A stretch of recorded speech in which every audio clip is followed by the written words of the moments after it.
시는 성령이라는 제목 가지고 하나님의 말씀을 전하도록 하겠습니다. 이 예배 현장 속에서 마음이 안 열린 분들이 계세요. 제가 이 찬양을 부르는 것도 그렇지만 성령 하나님께서는 마음이 열린 사람에게 찾아가세요. 그래서 우리의 마음을 열고 그분을 받아들이고 환영할 때 성령 하나님께서 우리 안에 들어오셔서 우리의 잘못된 것을 고치시고 우리를 새롭게 하시는 하나님의 놀라운 은혜가 있게 될 줄 믿습니다. 나는 변화 안 될 거야, 나는 은혜 안 받을 거야, 그런 생각을 가진 사람들에게는 죄송하지만 성령님 안 찾아갑니다. 걱정하지 마세요. 그래서 우리는 날마다 은혜 받아서 하나님의 사람으로 살아갈 수 있는 하나님의 사람 되기를 주님의 이름으로 축복합니다. 이제 이번 주간, 이제 지난 주간에부터 시작해서 이제 성령 교회 잃어버린 보물이라는 주제를 가지고 말씀 집회를 합니다. 이제 말씀 집회에 참여하시는 분들의 소리가 다르잖아요. 참석하신 분의 그게 다르잖아요. 기도가 다르잖아요. 보시면 못 느끼시겠습니까? 우리가 신앙생활 할 때 보면 이 성령님을 빼뜨리고 신앙생활 한다는 것이 얼마나 위험한지 모른다는 것을 알게 되는데, 근데 오늘 또 이제 성령 이제 한 말씀 집회와 연상성상에서 오늘 오전 오후 예배를 말씀을 전하게 되는데, 저는 이제 우리 성도님들이 주의 성령으로 충만한 성도가 되어야 되고 주의 몸되게 또한 주의 성령으로 충만한 교회가 될 때 하나님께서 원하시고 사용하시는 교회가 된다는 것을 잊지 않으셨으면 합니다. 우리가 성령 충만하게 되면 세상 속에서 목마름을 채우려고 하는 것이 아니라 정말 예수님을 통해서 목마름을 채우려고 하지만, 정말 성령 충만하지 않으면 세상 속에서 뭔가 자꾸 진흙탕 속에서 생수를 찾으려고 하는 그런 위험스러운 일들을 하게 되어 있거든요. 우리는 신앙생활 할 때 예수님께 나와서 성령의 생수로 목마름을 채워나갈 때 진정한 만족과 행복이 있다는 것을 잊어버리지 않고 살아가는 저와 여러분 되시기를 주님의 이름으로 축복합니다. 어려서부터 부모님을 따라서 열심히 교회 다닌 한 소년이 있었습니다. 이 소년은 한 번도 주일 예배에 빠진 적이 없었고 성경이 하나님의 말씀이라는 교육을 받고 자랐습니다. 11살이 되었을 때 들어간 기숙학교도 미션스쿨이었습니다. 이런 분위기 속에서 소년은 자신이 그리스도인이며 구원받았으며 성경이 진리라는 것을 믿는다고 생각하며 자랐습니다. 그런데 이제 성인이 되어서 우수한 성적으로 사관학교를 들어가서 졸업을 하게 되고 탄탄대로의 군인의 길을 걸어가기 시작했는데, 29살 되는 해 문득 이런 생각이 들었습니다. 나는 정말 예수님을 믿고 있나?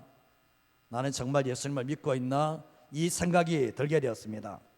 되돌이켜 보니까 그동안 한 번도 자발적으로 무릎 꿇고 기도를 해본 적도 없고 성경을 깊이 읽어본 적도 없었습니다. 어리선절 성경 교육을 받고 지난 환경을 따라서 그리스도인이라고 생각하면서 살아갔던 것 같은데 자신 안에 인격적으로 주님을 만나지 못했다는 이 생각을 가지게 되었습니다. 결국 정답은 성경밖에 없다는 것을 생각하면서 이 남자는 7년 동안 29살 때부터 7년 동안 하루도 빠지지 않고 성경을 읽었고 36살 되는 날 마침내 예수님을 구원자로 믿고 영접하게 되었습니다. 이 사람은 영국 해군 특수부대의 대장이었던 필립 울퍼 모레라는 분인데, 이 사람이 어렸을 때부터 시작해서 교회 다녔고 정말 이렇게 다녔지만 36살 때까지 종교적인 습관은 가지고 있었지만 주님과 인격적인 만남이 없게 되었던 겁니다. 이 자리에도 계세요. 근데 저는 이 길을 대하면서 느꼈던 게 뭐냐 보면 구원은 나와 주님과 인격적인 만남이라는 거예요. 인격적인 만남을 가지지 않은 사람은 종교 생활을 할지 모르지만 그분에게 하나님이 아버지가 될 수 없고 그분에게 예수님이 구원자가 될 수 없다는 것을 알게 됩니다. 근데 우리가 이 말씀을 통해서 우리가 하나님의 말씀을 읽는 가운데서 성령께서 감동을 주실 때, 성령께서 역사하실 때 비로소 뭡니까? 내가 죄인인 것을 알고 예수님을 구원자로 받아들이는 놀라운 역사가 일어나게 되는데, 우리는 생각할 때 이 정도 다니면, 교회 어렸을 때부터 이 정도 다니면, 한 번도 예배에 빠지지 않고 성경을 진리라고 믿으면 당연히 구원받는다고 생각하지만 착각하지 마세요. 그걸 통해서 구원받는 거 아닙니다.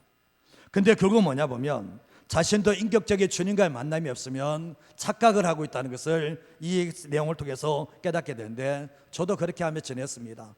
내가 부모님의 뱃속에부터 우리 어머님이 모태신앙으로 태어났고 정말 교회 한 번도 빠지지 않고 삶을 살았지만 그걸로 통해서 내가 구원받는 것은 아니라는 것을 깨닫게 되었던 거예요. 신앙생활 하면서 말씀 앞에서 복음 앞에서 직면하셔야 됩니다. 내가 정말 예수님을 만난 적이 없으면서 내가 이 교회에 왔다고 해서 내가 하나님의 자녀가 된 건가? 그런 착각하지 마세요. 그거 아닙니다. 근데 제가 이런 말씀을 드리는 이유가 뭐냐 보면 천국과 지옥을 갈라놓는 중요한 문제가 예수님과 인격적인 만남 속에 있기 때문에 항상 내 안에서 점검해 보셔야 됩니다. 내가 예수님을 언제 만났고 예수님이 나의 구원자고 내 주인이고 이것을 내가 확인하지 않으면 나는 어느 순간에 내 자신도 모르게 나를 속이는 삶을 살게 된다는 거죠. 제가 교회 다니면서 이런 분들이 적지 않다는 걸 알고 있어요. 예배 현장 속에서 보면 예배 현장 속에서 하나님의 백성들이 하나님을 드리는 모습을 보게 되면 그 사람이 하나님의 생명이 있는 사람인가 없는 사람인가 예배 현장 속에서 가장 많이 드러나게 된다는 거예요. 지난번에 이제 목포 사랑의 교회를 다녀오게 되었는데 목포 사랑의 교회에서 강의를 듣는 중에 목사님이 그런 이야기 하더라고요. 자라나는 세대는 13살과 14살이 넘어가기 전에 반드시 성령님을 경험시켜줘야 된다는 거예요. 성령님을 경험시켜줘야 된다 얘기하는데 그럴 때 애들이 영적인 체험이 있어서 영적으로 바르게 자란다, 성장한다 그런 얘기를 하는데 충분히 공감하고 충분히 인정을 합니다. 형식적인 교회 생활로서는 안 된다는 것을 알게 되는데 형식적인 교회 생활하고 주님과 인격적인 만남이 없고 성령과의 만남이 없는 사람들은 시간이 지나면 교회를 떠나게 되고 주님을 떠나게 된다는 것은 기정사실이라는 거예요. 그래서 신앙은 경험이 중요하다는 것, 경험하지 않으면 안 된다는 것을 알게 되는데 제가 이번에 말씀을 드릴 때 무지, 무관심, 무경험, 무지, 무관심, 무경험 이게 참 나는 게 무지한 사람들은 관심이 없거든요. 그 경험되지 못하는 상황 가운데서 종교생활을 하게 되는데 서울의 유명한 주일학교로 유명한 한 교회도 주일학교 학생을 대상으로 성령 캠프를 엽니다. 성경 캠프가 아니라 성령 캠프를 엽니다. 초등학생 학생들을 대상으로 성령을 경험시켜주기 위해서 전국에 있는 학생들이 다 참여할 수 있도록 열어놓고 거기에서 성령을 경험할 수 있도록 함께 기도하고 복음을 전하고 함께 성령을 경험하도록 만들어주거든요. 왜 이렇게 생각하다 보면 각 교회마다 하나님의 말씀을 통해서 복음을 통해서 양육을 합니다. 그러나 여기서 끝나는 게 아니라 성령을 경험하도록 만들어줘야 된다는 거예요. 하나님의 영이 우리 안에 들어서 정말 역사하는 것을 경험하도록 만들어주게 되는데 결국은 하나님의 말씀과 성령으로 다음 세대를 세우지 않으면 안 된다고 얘기를 하더라고요. 우리가 신앙생활할 때 하나님의 말씀에 대해서 성령님에 대해서 무지하고 무관심하고 무경험하는 것은 죄악입니다. 그 죄예요. 하나님께서 우리에게 그렇게 한 것이 아니라 우리가 정말 예수 믿는 사람이라면 하나님의 말씀과 성령에 대해서 경험을 시켜주시는 하나님의 역사가 있게 되는데 머리 신앙으로서는 구원 못 받습니다. 머리를 신앙으로 구원받는 게 아니라 우리가 정말 주님과 인격적인 만남과 경험이 있을 때 하나님의 자녀가 될 수가 있다는 거예요. 하나님은 무슨 일을 계획한다 할지라도 그 일을 감당할 사람을 먼저 준비시킵니다. 하나님께서 정말 이스라엘 백성들을 구원하시기 위해서 모세를 80년 동안 준비시켰습니다. 훈련시키고 난 뒤에 끝났을 때 하나님께서 이 모세를 부르셔서 하나님의 구원 사역을 시작했다는 것을 알게 되는데 일단 하나님께서는 자신의 마음에 합한 사람을 찾으시고 계속해서 주목해 보세요. 그리고 자신을 사랑하고 자신을 찾는 모습을 보고 하나님의 능력으로 살아가는 그 사람을 선택해서 사용하신다는 것을 알게 됩니다. 이런 사람들은 아무도 없는 곳에서 철저하게 하나님의 사람으로 준비를 받습니다. 그리고 때가 되면 하나님이 부르셔서 사용을 하시는데 하나님의 사람들은 사람들이 많은 곳에서 준비되지 않아요. 복잡하고 다양한 그곳에서 하나님이 사람을 준비하는 것이 아니라 광야 속에서 하나님의 사람을 준비하는데 철저하게 세상 속에 있지만 외톨이와 같은 그곳에서 전혀 나를 알지 못하는 그곳에서 하나님의 사람을 준비시킨다는 것을 알게 되는데 성경에 쓰임받았던 모든 인물들은 광야에서 하나님을 만나게 되고 준비됨으로 말미암아 하나님이 부르시는 모습을 보게 된다는 거예요. 우리가 잘 아시다시피 분주하고 복잡한 곳에서는 훈련이 되지 않아요. 분주하고 복잡한 곳에서는 하나님의 음성을 듣기도 힘들고 하나님 앞에 내면적인 다름과 삶의 다루심을 받기는 쉽지 않다라는 거죠. 요셉 같은 경우는 좀 특별하죠, 그죠? 요셉은 아버지 집에서 하나님께서 요셉을 사랑하셔서 사용하시기 위해서 아버지 집에서 이 애굽의 포로로 잡혀 종으로 잡혀가게 만듭니다.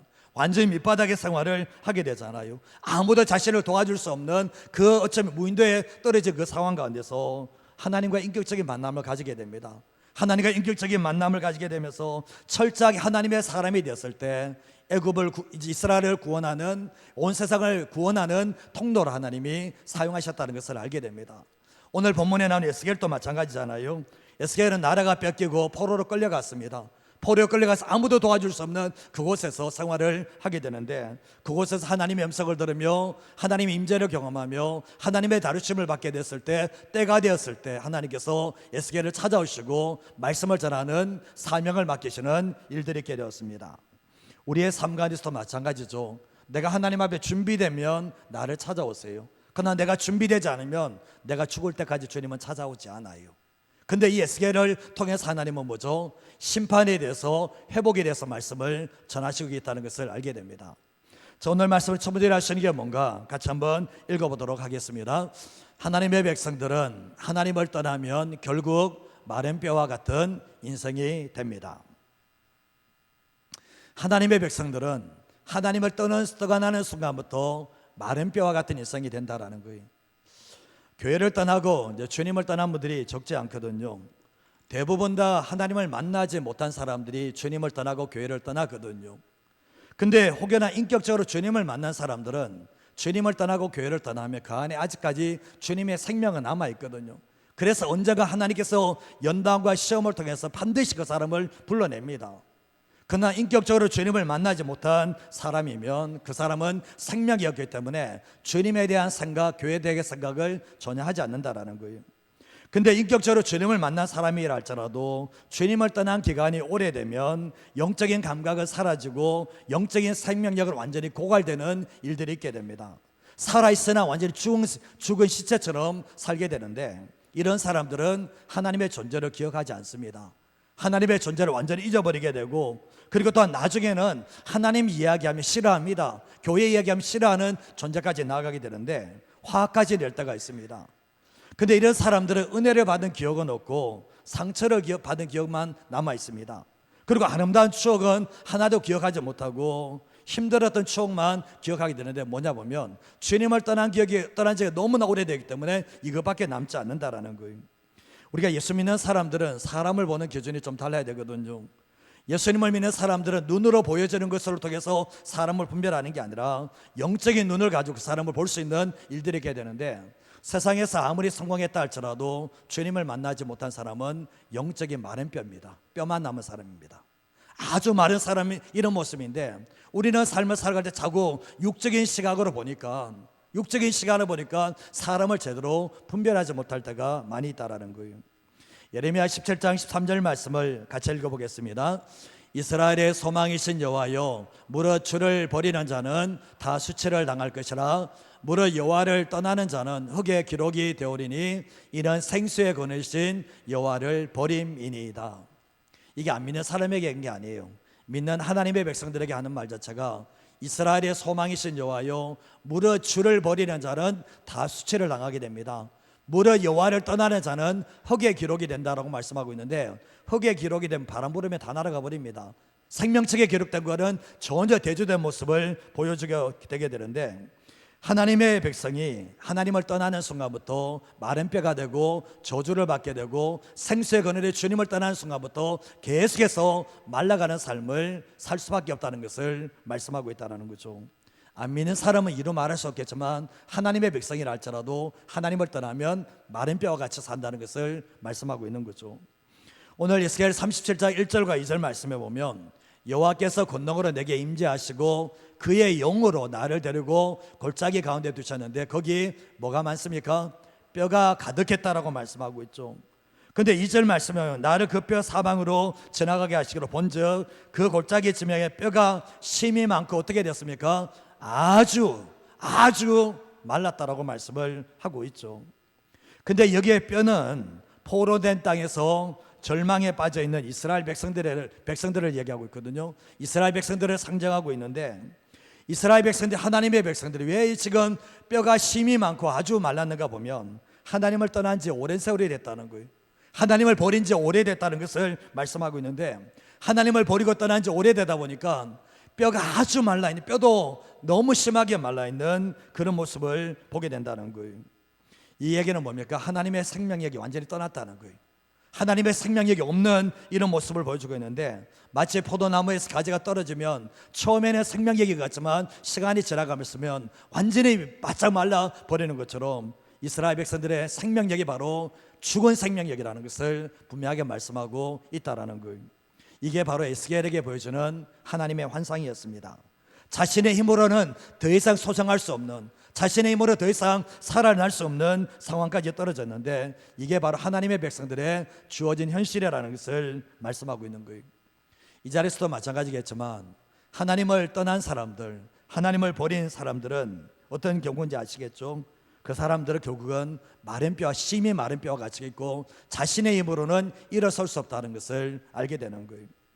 요한복음 6장 66절에서 69절 말씀 보시면, 그때부터 예수님의 제자 중에서 많은 사람이 떠나가고 다시 그와 함께 다니지 않았다 얘기하고 있죠. 그때 예수님께서 그 광경을 보시면서 12자에게 질문을 합니다. 너희도 가려느냐? 너희도 떠나려냐? 얘기했을 때 주님께서 시몬 베드로가 뭐라 합니까? 주여, 영생의 말씀이 있으니까 우리가 누구에게로 갑니까? 우리가 주는 하나님의 거룩하신 자인 줄 믿고 알았기 때문에 우리는 떠나지 않습니다라고 말씀을 하게 되었거든요. 근데 예수님을 따랐던 제자 중에서 많이 예수님을 떠났습니다. 예수님의 말씀이 너무 어렵다라는 거예요. 왜 어려울까요? 예수님의 말씀이 그만큼 어려운 건 아니거든요. 문제는 뭐냐 보면 영의 말씀을 육으로 받아들이려니까 그 말씀이 너무 어려운 것이고, 자신들의 귀만 즐겁게 해주고 자신의 필요를 채워주는 것으로 만족하려고 했기 때문에 그 말씀 자체가 귀에 들리지 않았다는 것을 알게 되는 거예요. 근데 결국은 뭡니까? 그러면서 예수님을 떠나버리고 예수님과 함께 다니지 않게 되었던 겁니다. 이들의 삶이 어떨까요? 예수님을 떠났습니다. 예수님과 함께 다니지 않아요. 이들의 삶의 모습은 충분히 상상 가는 게 뭐냐 보면 이전보다도 더 메마른, 이전보다 더 메마른 마른 뼈와 같이 살았을 것이 분명하다는 것입니다. 성경 말씀에 나오미의 삶을 한번 보세요. 나오미의 가족이 베들레헴에서, 베들레헴은 떡집이라는 뜻, 말씀의 집이라는 뜻을 가지고 있거든요. 이 베들레헴에서 이방 땅 모압으로 건너가게 됩니다. 왜냐하면 생존 때문에 눈에 보이는 것을 더 정말 가뭄이 들었으니까 눈에 보이는 것을 채우기 위해서 건너가게 되었는데, 온 가족이 이방 땅에 건너가서 어떻게 되었습니까? 하나님의 백성이 세상으로 들어갔을 때 특징이 뭐냐 보면 주님과 말씀을 떠났을 때 빈털터리가 되었습니다. 자기 남편 죽고 두 아들 죽고 아무것도 없는 이런 상황 가운데서 결국 뭡니까? 마른 뼈와 같은 삶을 살게 되었던 거예요. 마른 뼈와 같은 삶을 살기 위해서 결국은 나중에 하나님께 돌아와서 체험을 받는 일들이 있게 됐지만, 그 당시 때 나오미 가족들에게 주변 사람들이 떠나면 안 돼, 떠나면 안 돼 분명히 잡았을 거예요. 그러나 결국 뭡니까? 말씀의 집을 버리고 결국 육신의 떡을 위해서 갔을 때 결과가 결국은 모든 것을 다 잃어버리고 마른 뼈와 같이 되어서 다시 돌아온 일들이 있게 되었던 거예요. 예레미야 6장 19절 말씀을 같이 읽어보겠습니다. 땅이여 들어라, 내가 이 백성에게 재앙을 내리니 이것이 그들의 생각의 결과라. 그들이 내 말을 듣지 않으며 내 율법을 거절하였음이니라. 땅이여 들으라고 하면서 이 백성을 재앙의 결과를 내리는데 무엇의 결과라고 해야 합니까? 생각의 결과라는 거예요. 우리가 신앙생활에 대해 생각이 달라지지 않으면 신앙이 안 되거든요. 그리고 또한 물어 지킬 만한 것 중에 더욱 내 마음을 지키라고 말씀을 하고 있는데, 우리가 생각을 지키지 않는다는 게 뭐냐 보면 하나님을 향한 생각이 떠나버리게 되면 그 사람은 주님을 떠나는 일들이 일어난다는 것을 알게 되는 거예요. 하나님께서 우리에게 정말 우리가 말씀을 하실 때도 오늘 너의 행복을 위해서 말씀을 지키라고 말씀하고 있거든요. 하나님의 말씀이 부담이 아니고 짐이 아니고 하나님의 말씀에 순종하는 만큼 행복해지게 되어 있어요. 불순종하는 만큼 불행해질 수밖에 없는데, 우리는 생각할 때 하나님의 말씀에 순종하면 하나님께서 나의 행복을 다 뺏어가게 할 때가 있는데, 아니요. 신명기 10장 18절 말씀에 오늘 너의 행복을 위해서 내가 말씀에 순종을 해야 된다라고 말씀을 하고 있는 거예요. 그래서 보면 하나님의 말씀에 순종해 사는 사람들은 행복해요. 그러나 하나님의 말씀에 불순종하는 사람들은 그 삶이 잘 될지는 모르지만 그 사람은 행복하지 않다는 것을 알게 되는 거예요. 제가 이번 주간에 교회를 떠나신 분들을 참 많이 봤습니다. 운전해 나가면서 집사님 네 분들, 정말 이렇게 또 여기 집사님, 성도님 떠난 분들 정말 많이 봤거든요. 제 눈에는 너무 불쌍해 보여요. 너무 불쌍해 보여가지고 울 뻔했습니다. 자신들은 행복하게 애 데리고 가고 마트 가서 물건 사고 가고 이런 모습을 봤지만 제 눈에는 마른 뼈로 밖에 안 보이더라고요. 텅 비어 있는 모습.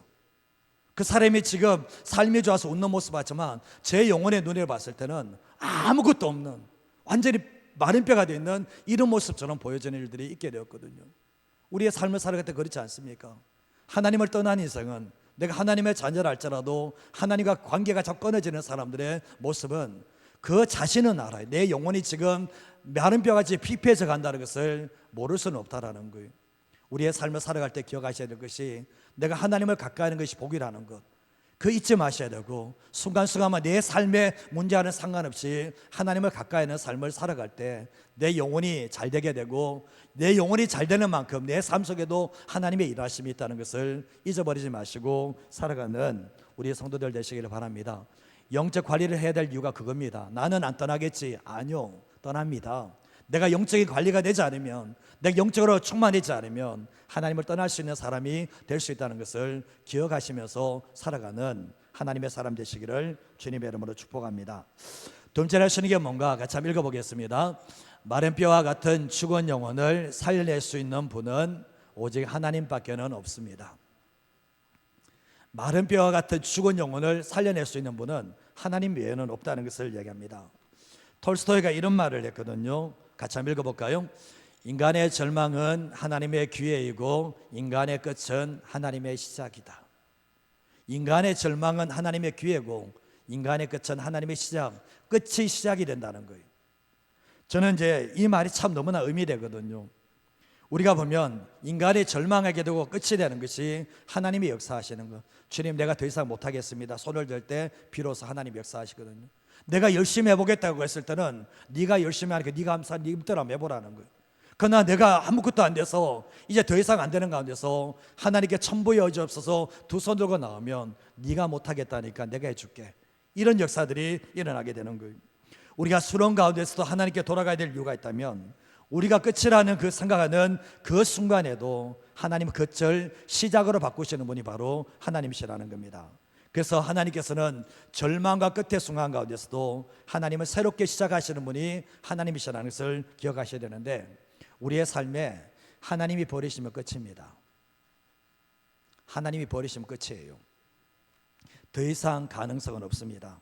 더 이상 소망은 없습니다. 이 자리에서 예수님을 만나신 분들 빨리 예수님을 영접하도록 마음을 여셔야 돼요. 하나님 버리시면 끝입니다. 더 이상 없어요. 하나님의 최악의 형벌이 뭔지 아십니까? 버려둬 버리는 거예요. 네 마음대로 살아라는 거예요. 내 인생에 관여하지 않는다는 거예요. 하나님께서, 우리가 그런 얘기 했잖아요. 하나님이 부담스러울 때 하나님 제발 내 인생에 간섭하지 마세요. 내 마음대로 살게요. 근데 그것이 얼마나 비참하고 얼마나 저주인지를 잘 모를 때가 많이 있는 거예요. 자녀들이 이제 부모님께 찾아와서 가슴에 대못을 박을 때가 있죠. 내가 이제 성장했으니까 부모님 내 인생에 간섭하지 마세요. 내 마음대로 살게요. 이제 더 이상 부모님의 소리 듣기 싫습니다. 그게 부모님의 가슴에 대못 박는 거거든요.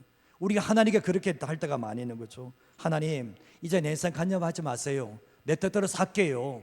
그 순간부터 결국 뭐냐 보면 하나님이 하시는 말씀이, 하나님의 눈물에서 피눈물을 흘리시면서 하시는 말씀이 뭐냐면 네 멋대로 한번 살아보라는 거예요. 주님은 네 멋대로 한번 살아보라는 거예요. 우리가 성경 로마서 1장 28절 말씀을 한번 읽어볼까요? 같이 읽겠습니다. 또한 그들의 마음에 하나님 두기를 싫어하며 하나님께서 그들을 그 상실한 마음대로 내버려 두사 합당하지 못한 일을 하게 하셨으니, 24절, 26절, 28절 계속 나오는 게 뭐냐 보면 하나님께서 정말 그들을 버려버린다는 거예요. 네 마음대로 한번 살아보라는 거예요. 그러니까 뭡니까? 하나님의 마음에 합당하지 못한 일을 행하는 모습을 보게 되는데, 세상에서 가장 불쌍한 사람은 하나님께서 포기한 사람, 하나님이 내버린 사람, 네 멋대로 살아라는 거예요. 근데 감사한 것은 뭐냐 보면 하나님의 백성들을 붙잡고 계시고 버리지 않는다는 것이 내가 하나님을 버렸음에도 불구하고 하나님은 나를 기다리신다는 것이 우리에게 소망이 된다는 것입니다. 오늘 에스겔서 31장 3절 말씀에 보면 그가 내게 이르시되 인자야 이 뼈들이 능히 살 수 있겠느냐 하시기로 내가 대답하되 주 여호와여 주께서 아시나이다 라고 말씀합니다. 마른 뼈들이 되었잖아요. 마른 뼈이 돼서 더 이상 소생할 수 있는 능력은 없어요. 이게 인간의 끝이에요. 근데 여기에서 하나님이 시작을 하셨는데 하나님께서 소망을 가지시면 다시 회복시킬 수 있다는 것을 말씀합니다. 하나님께서 이스라엘 백성들이 징계를 통해서 바벨론 포로로 잡혀가실 때 하나님의 마음이 편안하셨겠습니까? 하나님 그 모습 보고 하나님께서 마음이 편하시겠습니까? 편할 수 없어요. 그리고 온몸에 암이 퍼진 것처럼 마른 뼈들이 돼서 더 이상 소생할 수 없는 이 모습을 보시면서 하나님이 얼마나 힘드신지 우리는 충분히 알 수가 있게 됩니다. 근데 이 에스겔은 이 하나님의 마음을 아는 것이거든요. 정말 인자야 이 뼈들이 능히 살게 되냐 이렇게 질문했을 때 하나님의 마음이 느껴져요. 하나님께서 내버려 두셨다라면 하나님께 이런 질문할 수 없겠지만 인자야 이 마른 뼈들이 다시 살 수 있겠느냐고 질문했을 때 그때 이 하는 말이 뭡니까? 주 여호와여 주께서 아십니다 얘기합니다. 이 마른 뼈를 살릴 수 있는 것은 하나님만이 살릴 수 있다는 것을 알게 되면서 안 된다고 불가능하다고 말한 게 아니라 하나님의 마음을 아는 거죠. 이렇게 질문하실 때는 하나님께서 살리고자 하는 마음이 있구나.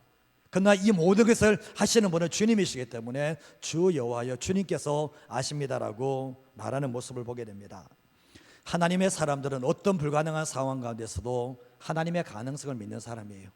아무리 안 되는 상황 가운데서도 죽음 가운데서도 하나님의 일하심을 믿는 사람이 하나님의 사람인데 부정적인 사람을 통해서는 하나님이 역사하지 않습니다. 가데스 바네아에서 12명의 정탐꾼을 보냈는데 10명의 사람들이 부정적인 일을 했거든요. 하나님이 분명히 말씀하시면 간다고 했는데 불구하고 상황을 가지고 불가능했던 사람들에게 하나님이 이 사람들이 약속의 가나안 땅에 들어가지 못했다는 것을 알게 되는 거예요. 베드로서 3장 8절에 10절 말씀해 보면 사랑하는 자들아 주께는 하루가 천년 같고 천년이 하루 같다는 것을 이 한 가지를 잊지 말라고 얘기하면서 주의 약속은 어떤 사람이 더디다고 생각하지 더딘 것이 아니라 오직 주께서는 너희를 다하여 오래 참으사 아무도 멸망하지 아니하고 다 회개하기에 이르기를 원하신다라고 말씀하며 그러나 주의 날이 도둑같이 오리니 그날에는 하늘이 큰 소리로 풀어지고 물질이 뜨거운 물에 풀어지고 땅과 그 중에 있는 모든 일이 드러나게 될 거라고 말씀을 합니다. 주께서는 천년이 하루 같다라고 말씀하시죠. 하나님의 오래 참음이 우리를 구원해냈다는 것을 알게 됩니다. 나를 포기하지 않으시고 나를 찾아오셨기 때문에 내가 구원을 받게 되었는데 내 주변 사람들 마찬가지지 않습니까? 내 가족들, 예수 믿지 않는 가족들 한번 보십시오. 정말 마른 뼈와 같은 인생을 살고 있거든요. 인생이 잘 된다고 해서 하나님이 그렇게 보십니까? 그렇게 안 보세요. 하나님은 예수 믿지 않는 사람, 하나님을 떠난 모든 사람들은 다 마른 뼈예요. 하나님 보실 때 다 마른 뼈와 같은 인생을 살거든요. 아무리 치장을 해도 다 마른 뼈고 다 송장이라는 것을 우리가 알게 되잖아요. 근데 그 사람을 내 힘으로 살려낼 수 있습니까? 내가 내 인생도 내 힘으로 못 살아냈는데 다른 사람의 내 가족을 어떻게 살려낼 수 있습니까? 살려내지 못합니다. 하나님께 기도해야 될 이유가 뭡니까? 하나님 내가 살려낼 수 있는 일이 없습니다. 내가 살려낼 수 있는 일이었지만 하나님께 살려달라고 기도할 때 결국 뭡니까? 하나님이 살려주시는 역사가 있게 되는데 내 힘으로 살려낼 수 있을 것 같으면 왜 기도를 합니까? 기도할 이유가 없지. 내 힘으로 살려내지 못하니까 하나님 앞에 목숨을 걸고 기도하며 나갈 때 살려주시는 하나님의 역사가 있습니다. 우리가 성경 말씀에 구하라 찾으라 두드리라 이 말씀을 제가 지난 금요일에 드리겠거든요.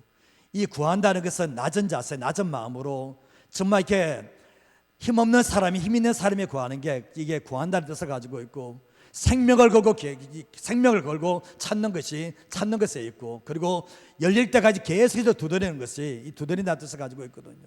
우리의 삶을 살아갈 때도 마찬가지인 거예요. 한 영혼 살려내기 위해서 내 가족 주님께 인도하기 위해서 대충 한번 해보세요. 되는가? 그게 아니잖아요.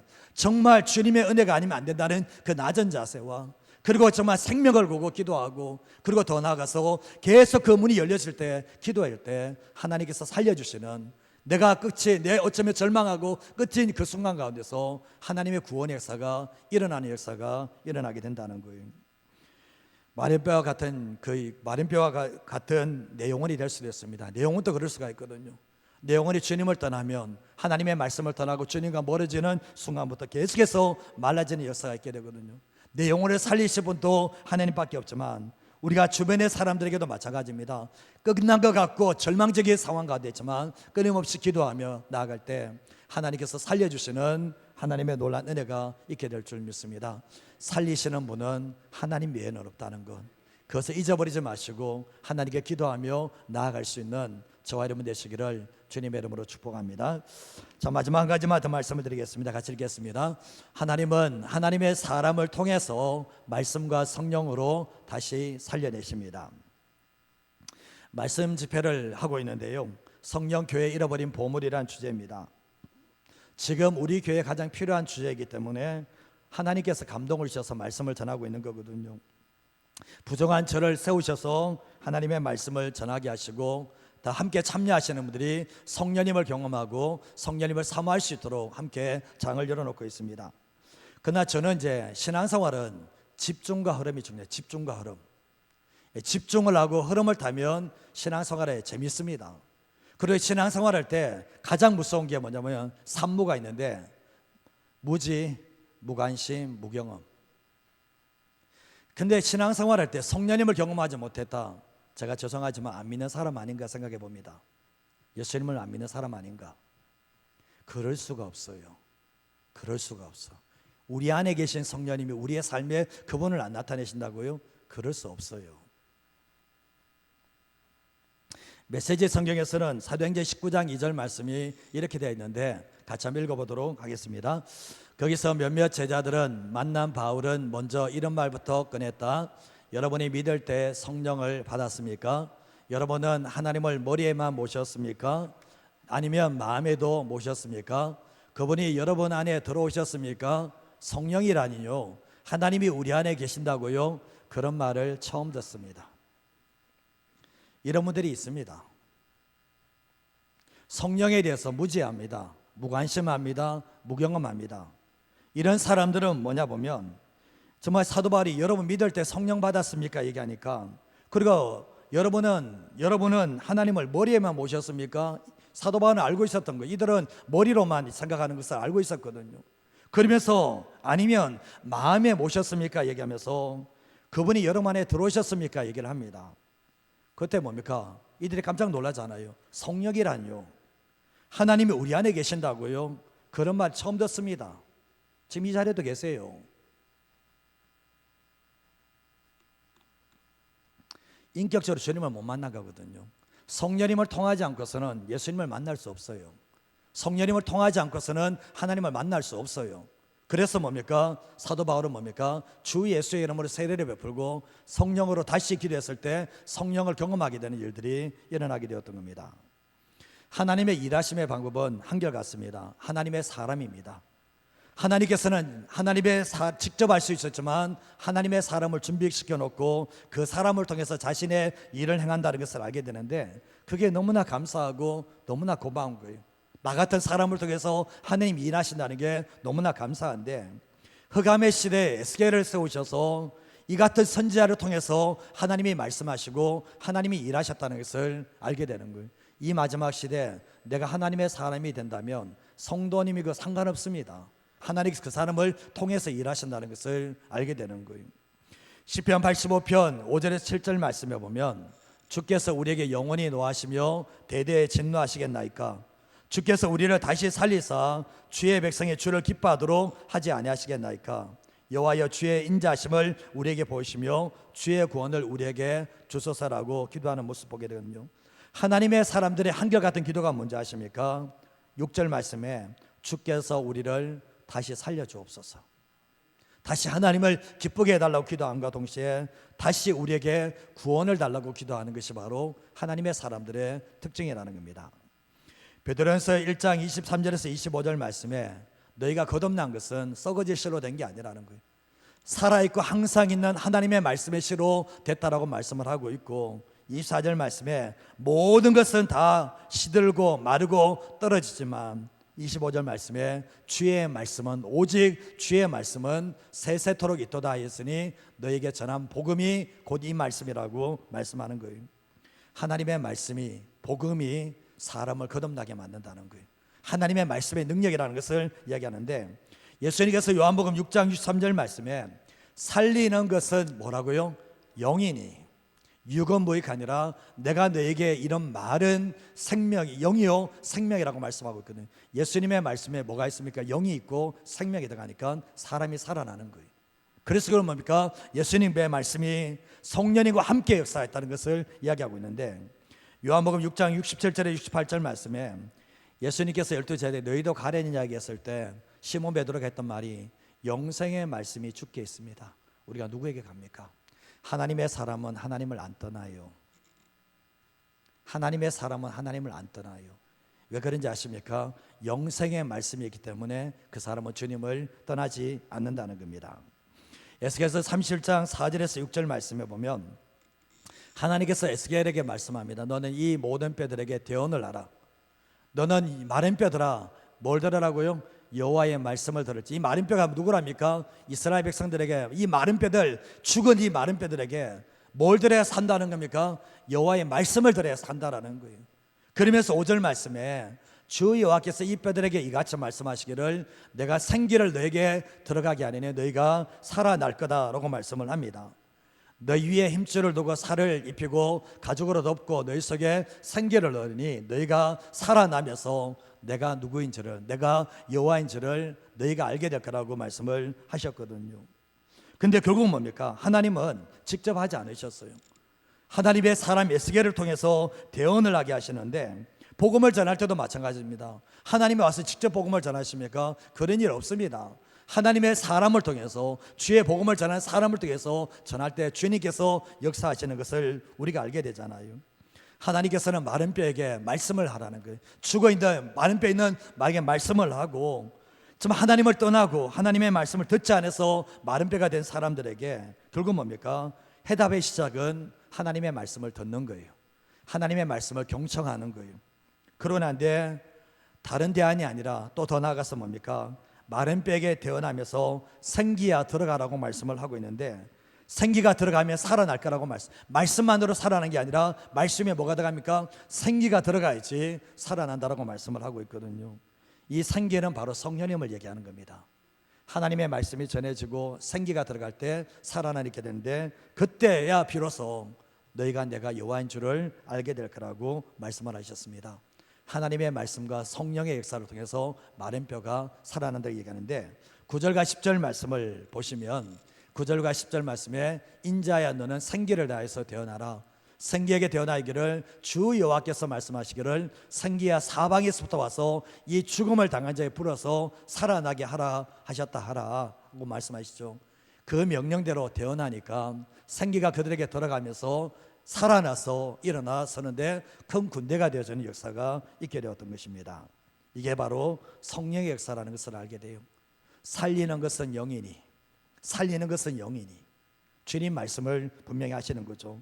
예수께서 47장 9절 말씀에 보면 47장 9절에 이 강물이 이르는 곳마다 번성하는 모든 산물이 살고 또 고기가 심히 마르니 이 물이 흘러 들어가므로 바닷물이 되살아나겠고 이 강이 이르는 각처의 모든 것이 살 것이라고 말씀하고 있거든요. 이 물은 성령님이십니다. 주 보좌로부터 성전로부터 이 물이 흘러가는데 이 물은 성령님이시거든요. 닿는 곳마다 살아나고 닿는 곳마다 회복되어지는 역사가 있다라고 말씀을 하고 있는 거예요. 우리의 삶을 살아갈 때 가장 큰 축복이 뭐냐 생각해 보면 고린도서 6장 1절 말씀에 나와 있습니다. 같이 한번 읽어보겠습니다. 우리가 하나님과 함께 일하는 자로서 너희를 권하노니 하나님의 은혜를 헛되이 받지 말라.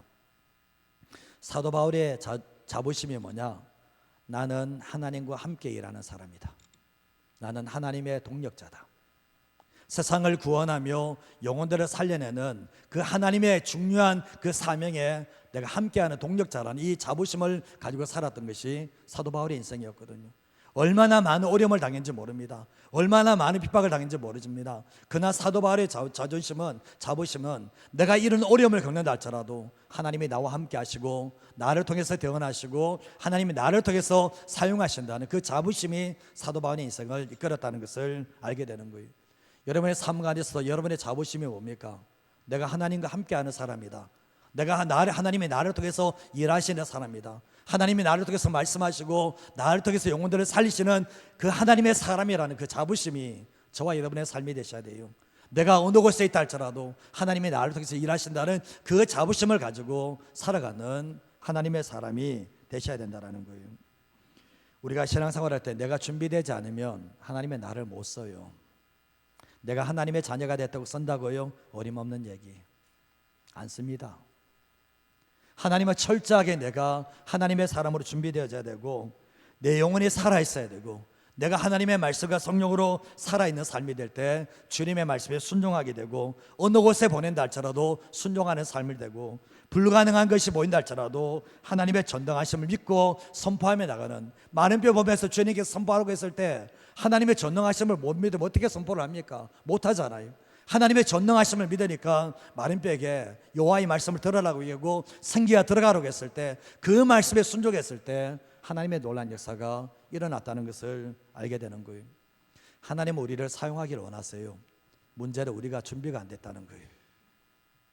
준비가 안 됐다는 거예요.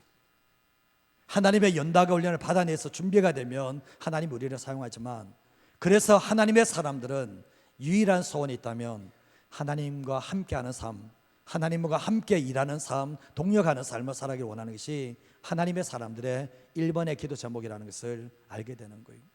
오늘 이 말씀을 보시면서 나는 어떤 소망 가지고 남은 인생을 살 겁니까? 어떤 삶을 살다가 인생 끝낼 겁니까? 한번 되돌아보시기를 바랍니다.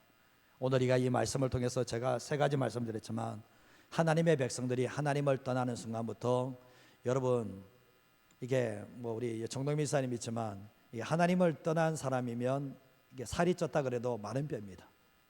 바짝 마른 사람이에요. 지금 이 자리에도 그런 분 계세요. 완전히 말라 비틀어진 사람도 있거든요. 주님께서 그 사람에게 주님이 원하는 게 뭡니까? 다시 돌아오기를 원하거든요. 그러나 하나님은 인간은 절박이지만 하나님께서만 말린 뼈를 살려낼 수 있다는 걸 기억하셔야 되고 여러분 주변에 마른 뼈가 있으면 기도하셔서 하나님이 살려내도록 기도를 하셔야 됩니다. 목숨을 걸고요. 그리고 더 나아가서 기도했던 것이 하나님께서는 하나님의 사람을 통해서 말씀과 성령을 통해서 살려내는 데 쓰임받는다는 것을 기억하시면서 우리가 하나님께 쓰임받을 수 있는 우리 모든 성도님 되시기를 주님의 이름으로 축복합니다. 내가 먼저 살아야 돼요. 내가 살아있어야 돼요. 그래서 역사한다는 것을 기억하시기를 주님의 이름으로 축복합니다.